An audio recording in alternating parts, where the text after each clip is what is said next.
Hey, what's going on, everybody? This is David Brooks, the Cadillac Counselor, coming at you to tell you a little bit what's going on my mind. You know, there's been a lot going on just in the world in general.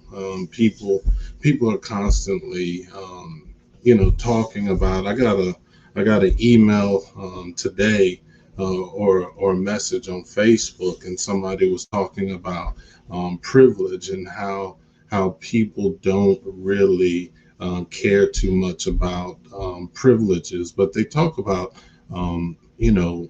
white privilege versus black privilege, and it seemed like people were kind of upset that I was um, talking about um, Brandon Tatum because he was talking about privilege, and he sent me a video of Brandon talking about how he believes that there's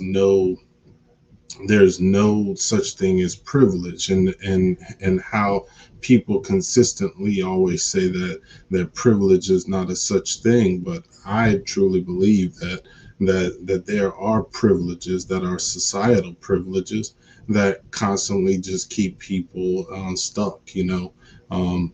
We as people, I don't know, I have not understood why it takes people so long to be able to admit that there are some type of privileges out there.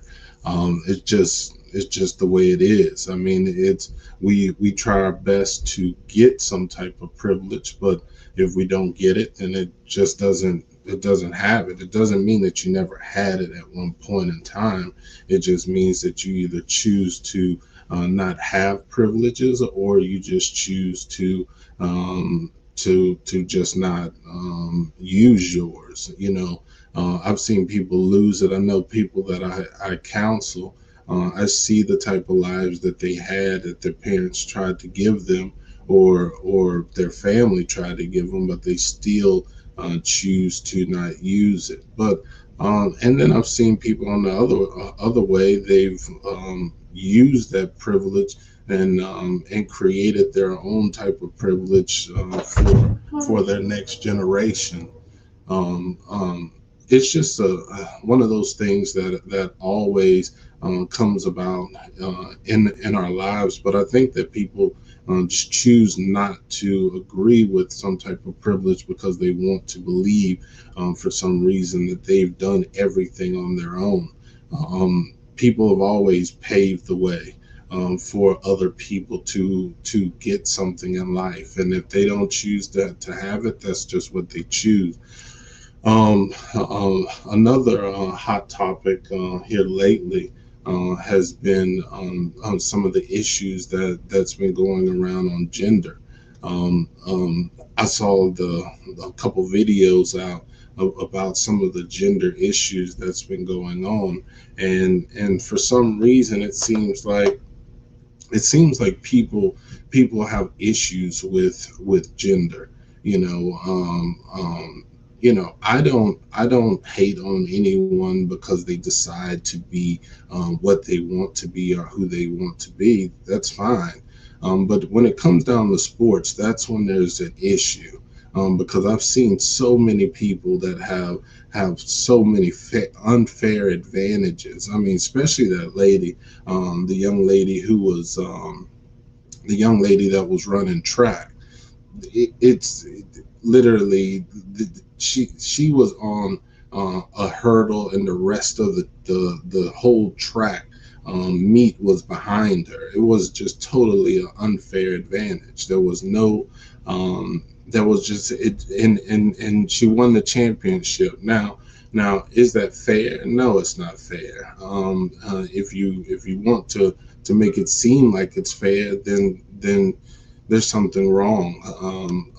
There was a guy who was talking about raising his children, and he was talking about raising his daughter, and he said that he raised his daughter to be the best that she could be, and she had literally maximized her potential of being a female.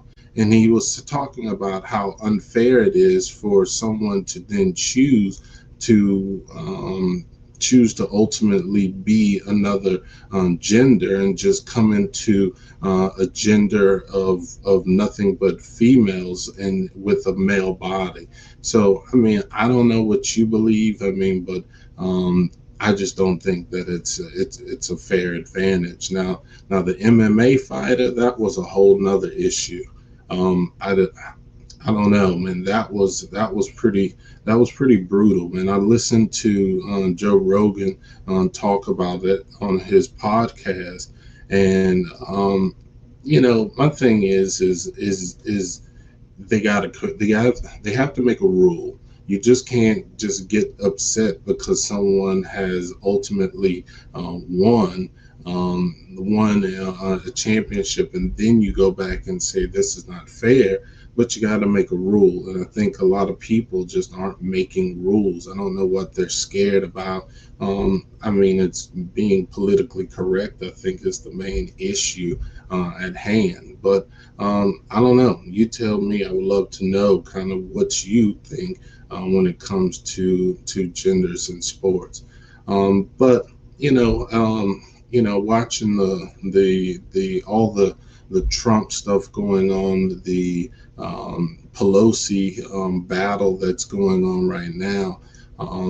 Man, I don't know. I just wish some of these old politicians would just leave because I think that's what the problem is. I think that it's just a huge generation gap that's plaguing us. So as long as it continues to do that, then that's what we're gonna keep getting out. I think it's just a bunch of people who are over the age of 50 or 60 years old who are keep creating these rules and laws that don't change with the times. But I think they go into change, but it's only changing whenever it meets or fits a political agenda, and I just don't think that's fair. But that's just I guess in my world. But um, I don't know, man. I'm starting to really look at the Republican and Democrat Party in general. And it's just a shame that it has to be down to two. I mean, you could literally be a libertarian. You can be any of the new grassroots parties, but at the end, anything independent, it just feels like your vote is just a waste if you don't vote one of the parties. But I think that the more and more that this keeps spreading and we keep spreading apart, I believe that we're going to see another party start. Um, I don't know. I don't know what it's going to look like, but the last time that we've gotten to this point, we either shifted the whole two parties where it kind of reversed, or we just created a new party. So I don't know what's about to happen, but I can tell you this: something is going to have to. This bubble's going to have to pop some way, somehow. Um, when it comes to minimum wage, that's a really big topic right now, and I've noticed that a lot of people really don't see what's going to happen once this minimum wage comes down the pipeline. I believe, and it's just me, but I believe that eventually small businesses are going to be put out of business completely, which you're going to be left with these really big companies like Amazon or Walmart or anything else like that that's mostly online based. The storefronts are going to slowly stop happening where people aren't going to be employed. People are going to be replaced by artificial intelligence of some sort. And I don't think that people are paying attention to really what's going on. I'm glad that I'm in a field in counseling where you can't really do artificial intelligence, but the more and more that these these computer systems are coming out. They're based on behaviors, and a lot of times counseling is based on behaviors. And I'm noticing that a lot of people are struggling. And I'm gonna tell you this: if the minimum wage goes up, we're gonna have a whole lot more people unemployed. You're gonna see criminal behavior rise to an all-time high. If you notice and you go back and you look, minimum wage hasn't moved in a long time, and whenever it does move, you start to see incarcerations go up. And so people start trying to survive or to make some type of situation get better. So it's just kind of what's going on in our world, and if we don't pay attention, we're gonna miss out. But I don't know if people really care. People just kind of keep their head down and just kind of do what they do in their own life. But I'm gonna tell you this: um, something's going to pop, or something's going to change. It's just kind of the way it is. But it's good to have these video sessions, especially on YouTube. I'm trying to switch over from Facebook over to YouTube, because it's a lot less censorship in YouTube than it is on Facebook. Facebook constantly is trying to, I don't know what they're doing, but I don't know if it's political. I don't know if it's just their community guidelines, but they take stuff off the grid and off of your page quickly if it has anything to do with politics. I mean, I'm starting to notice, especially on Facebook, a lot of people just aren't there anymore. I don't know if a lot of people are just switching, or people just kind of getting off of Facebook. I think the elections took people out. Honestly, I think it just literally took them to the point where they were just tired of watching media and tired of watching people do things. So I don't know, man. I mean, I see a couple people on here. What's on your mind? Let me know what you're thinking about.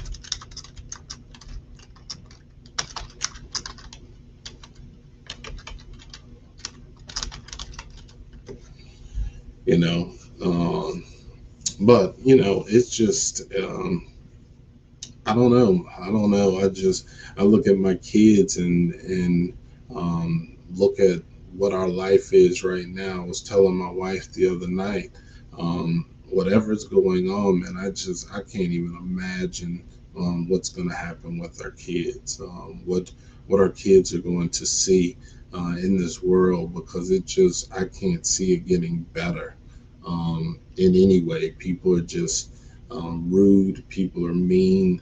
um, I don't know. It's just it, but I'm not gonna say there's not good people out there, because we do see good people. But um, it seems like the people that have the most hate, or the people that have the most issues, have the greatest power, and they're able to manipulate. Um, just rules and money and income and finances through their own agendas, and I think it's just going to get worse. That's why I'm praying that we go down a couple of years in in the next president. I mean, I don't know if the way this impeachment looks, it looks like it's not going to go anywhere. I mean, they need what, 67 votes, and they're probably right around 55. Um, it's just not going to happen. So I don't know if Trump is going to try to run again. If he does, um, I tell you one thing: it's going to create a major um, media frenzy all over again. And I think the media wants this just to have something to talk about, because it's not too many people who can really manipulate the media like Trump did. And I don't know. I mean, I'm a speech guy, communications guy, and I think he will go down in history for for being able to manipulate the media like he did. It's No president has ever been able to do it like that. Um, people talk about Trump and a lot of the things that he did, and people, I talked about his pardons and everything else, but uh, in 1983. There was two ladies who pretty much bombed the Capitol. They set bombs right outside of there was two Democrat women, and they bombed the Capitol. Now, most people don't really know this story, but um, this happened, and Clinton pardoned these two women, and most people don't really know that these two women are they fund a lot of the movement for Black Lives Matter. And when you study these two young ladies, a lot of the stuff that their agendas that they pushed back then were very rebelistic type of behavior. And most people don't know that Clinton, I think they served 16 years of their sentence, and he pardoned them. And this is the reason why so many people say that there are ties to that whole Clinton regime with these two bombers, because these two ladies, they're still advocating, they're still pushing major agendas, and they're really big into the Black Lives Matter. And that's why, for me, I kind of stood back on that, because I don't trust them. I don't trust what they have going. I believe they have a lot of power. They've been had a lot of power, and there's a lot of money that's funneled through these organizations. I think it was like M19. I can't think of the name of their organization back in the day, but they've transitioned their names into different things. But do the research and take a look at these two young ladies. Well, they're not young anymore, but check out what they did in 1983 in the bombing of the Capitol Hill. A lot of people don't remember that, but take a look at that little piece of history, and follow that to today, and you will see what the Black Lives Matter is really funded in the basis of it. So, um, you know, just make sure that you keep your eyes on the prize, because there's a lot of things going on behind the scenes that people aren't talking about. So, good to see everybody. I hope you guys start chiming in, because I would definitely love to hear your thoughts and what you got going on. So, um, take it easy. Have a good one. Bye.